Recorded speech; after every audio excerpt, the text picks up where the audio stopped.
शहबाज शरीफ ने दौरा किया यूएई का, और यूएई के दौरा हो गया मुकम्मल।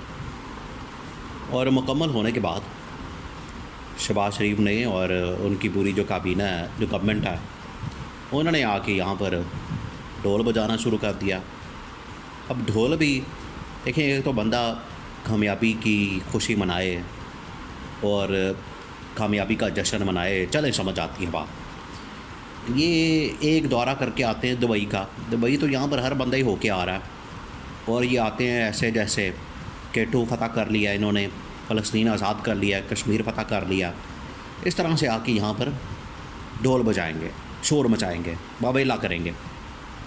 अब ये शहबाज शरीफ दौरा करके आया यूएई का, फिर वही कहानी है, वही ड्रामेबाजी, वही फ़िल्म चला दी है पुरानी, वही नवाज शरीफ वाली। और शहबाज शरीफ दोनों भाइयों की आदत एक ही है, और इन्होंने जुमले रटे हुए हैं, वही हर बार कहते फिरेंगे। शहबाज शरीफ का बड़ा मशहूर जुमला है, और शबाना रोज़ मेहनत, और नवाज शरीफ का मुझे क्यों निकाला, मुझे 2017 से नहीं आगे बढ़ा। बहरहाल अब ये जो शहबाज शरीफ का दौरा हुआ है यूएई का, इसमें तो इसने अपने आप को बड़ा किया है कि वो मैं यूएई से आ गया हूँ और मैं बड़ी इन्वेस्टमेंट और सरमायाकारी लाया हूँ, मैं बड़ा पैसा लाया हूँ, मैं बड़े अरबों डॉलर्स लाया हूँ। देखें जी जनरल साहब, जनरल आसम साहब, मैंने फ़तह पूरा कर दिया, मैं 10 अरब डॉलर्स ले आया हूँ, मैंने ये कर दिया, वो कर दिया। हकीकत कुछ और है, हकीकत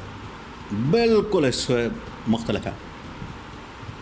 ये बहुत अहम तरीन मामला है, इसको आपने समझना है। हकीकत ये है कि जैसे सऊदी अरब ने शहबाज शरीफ को करारा जवाब दिया, सऊदी अरब ने शहबाज शरीफ को फारग कर दिया, और सिर्फ मुलाकातें रस्मी। लेकिन जब कोई आ जाता है तो मुलाकात तो फिर फ़र्ज़ हो जाती है। वो तो नहीं ऐसा होता कि मुलाकात ना करें और सलाम दुआ ना हो, मिलकर ना बैठे, खाना शाना ना खाएं, वो तो हो जाता है। ये तस्वीर बना के, सेल्फ़ी बना के पूरी दुनिया के अंदर उसको वायरल कर देते हैं, और हमारी मुलाकात हो गई, और मोहम्मद बिन सलमान से और यूएई के सदर से, अमरीकी सदर से जिस दिन हो जाएगी उस दिन तो पता नहीं इनके लिए क़यामत आ जानी है। तो ये आके उसके ऊपर सेल्फ़ी बना के तो बड़े खुश होते हैं। अब जैसे सऊदी अरब के साथ सऊदी क्राउन प्रिंस मोहम्मद बिन सलमान के साथ, इसी तरह से यूएई के सदर शेख सैद अल नहयान के साथ जो ये इसकी मुलाकात हुई है शहबाज शरीफ की, उसमें से कुछ भी नहीं निकला। और उसमें से निकलना क्या, यूएई के सदर के साथ शहबाज शरीफ ने मुलाकात की है, और उस मुलाकात के अंदर उन्होंने भी बड़े अच्छे तरीके से सलाम दुआ किए, वेलकम किया, सारा कुछ हुआ है। अब यहाँ पर ये इन्होंने आके शो डाल दिया कि 10 अरब डॉलर्स आ रहा है। अब 10 अरब डॉलर्स उनके लिए तो कुछ नहीं है, पीनट है। और वैसे भी अगर वो बात कर दें, कोई बंदा आया हुआ है, चले उसको खुश करने के लिए अगर वो बात कर दें, तो ये कह रहे हैं हम 10 अरब डॉलर्स ले आए हैं। हकीकत ये है कि उन्होंने पाकिस्तान में सबसे पहले सियासी स्टेबिलिटी की डिमांड की है। देखिए, अगर वो एक बंदा एक मुल्क इन्वेस्टमेंट करता है पाकिस्तान में, तो वो साथ में देखेगा पाकिस्तान में हालात क्या हैं, पाकिस्तान के अंदर अवामी मैंडेट वाली हुकूमत है या नहीं है, पाकिस्तान में इस्टेब्लिशमेंट किसके साथ है, अवाम किसके साथ है, पब्लिक किसके साथ है। अभी जो इंतखाबात हुए हैं 2-3 महीने पहले, उसका रिज़ल्ट देखा जाए, और अगले 6 महीने, साल, या अगले कम से कम 2 साल, 3 साल, 5 साल के लिए देखा जाए किस गवर्नमेंट ने रहना है, किसने यहाँ पर हुकूमत करनी है। ये जब इस तरह की इस लेवल की इन्वेस्टमेंट होती है तो इसमें ये तमाम चीज़ें देखी जाती हैं। ऐसा नहीं होता मुंह उठा के तो आगे और इन्वेस्टमेंट कर दी 10 अरब डॉलर्स, ये शहबाज शरीफ की जेब में डाल के उन्होंने ब्लैंक चेक के दे दिया, इस तरह से नहीं होता। तो ये शहबाज शरीफ यहाँ पर आके बड़ा खुश हो रहा है, बड़े जश्न और बड़े लुटियाँ डाली जा रही हैं। हकीकत यह है कि उन्होंने भी सारी तैयारी करके रखी हुई है। शेख सैद अल नहयान से जब मुलाकात हुई है शहबाज शरीफ की, तो उन्होंने पूछा, हाँ जी बताएं, पाकिस्तान में स्टेबिलिटी है? आगे से इनके पास कोई जवाब नहीं था, आगे से इनके पास कोई खातिर तसल्ली बख्श बात नहीं थी कि स्टेबिलिटी है या नहीं है। इनको भी पता है कि नहीं है, उनके सामने झूठ तो नहीं बोल सकते। अब यूएई को पता है, अब दुनिया जो है वो तो बन चुकी है एक किस्म की, सारे उनकी मोबाइल में आ चुकी है, सारी दुनिया आपको पता लग जाता है फ़ौरन किस मुल्क के अंदर क्या हो रहा है, किस मुल्क के क्या हालात हैं। और यूएई तो पाकिस्तान के मतलब वैसे ही बड़े अच्छे तरीके से जानता है। हालत ये है कि इनके सारे वज़रा मशीर वगैरह, इनकी दौलत, इनकी जायदादें, जर्नैलों की, ब्यूरोक्रेट्स की, और ये ख़ुद शहबाज शरीफ के ख़ानदान की सारी जायदादें तो उधर पड़ी हुई हैं दुबई के अंदर, और ये दुबई वालों से जाके कह रहे हैं आप हमें पैसा दें। कैसी बेवकूफ़ी है, कैसी जहालत है।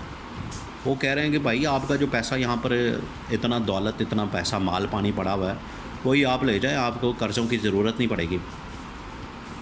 10 अरब डॉलर मांग रहे हैं तो 11 अरब डॉलर तो पाकिस्तानियों का पड़ा हुआ है, फिर भी ज़्यादा पाकिस्तानियों का।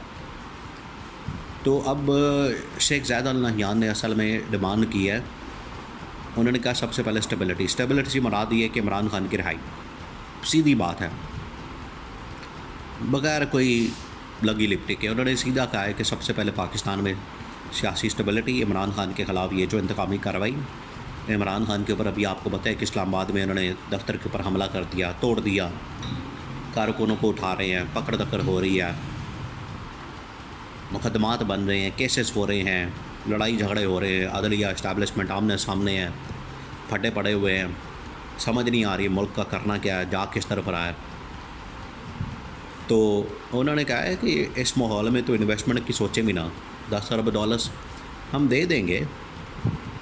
ये उन्होंने इस तरह से कहा है, शर्तों के साथ और डिमांड के साथ, कि हम दे देंगे, इन्हें कहा लेना पवो, लेकिन आप पहले अपने जाके हालात तो ठीक करें।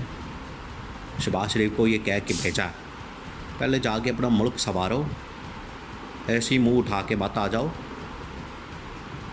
और ये जो बात है, ये यूएई, सऊदी अरब, इवन कि ईरान का जो सदर अभी हेलीकॉप्टर में मारा गया, वो तो यहाँ पर आके इमरान खान से मिलना चाहता था। वो कहता था छोड़ें ये सारी इधर उधर के लोगों की, मैं तो डायरेक्ट इमरान खान से मिलना चाहता हूँ। ताकि IMF भी देखें इमरान खान से मिला था, फाइनल गो हेड इमरान खान का था। आज IMF इनके साथ डील नहीं कर रहा, उसको पता है कि इमरान खान को इन्होंने जेल में रखा हुआ है, इमरान खान के पास मैंडेट है, इनके पास है नहीं, वो नहीं करेंगे। तो इस पर ये यूएई ने भी साफ जवाब दिया है, आप 10 अरब डॉलर छोड़े, 10 अरब डॉलर्स की कोई अहमियत नहीं है, हम दे देंगे आपको, लेकिन पहले सियासी स्टेबिलिटी, मुल्क के अंदर इस्तेहकाम, मुल्क के अंदर ये जो इंतकामी कार्रवाइयाँ हैं, मुल्क के अंदर ये जो लड़ाई झगड़े और इदारों के दरमियान तसादुम है, लड़ाइयाँ हैं, कशीदगी है, इसको बंद करें, फिर और इमरान खान को रिहा करें, उसको मैंडेट दें, जिसकी हुकूमत बननी चाहिए उसको दें, फिर 10 अरब डॉलर हमसे ले लें।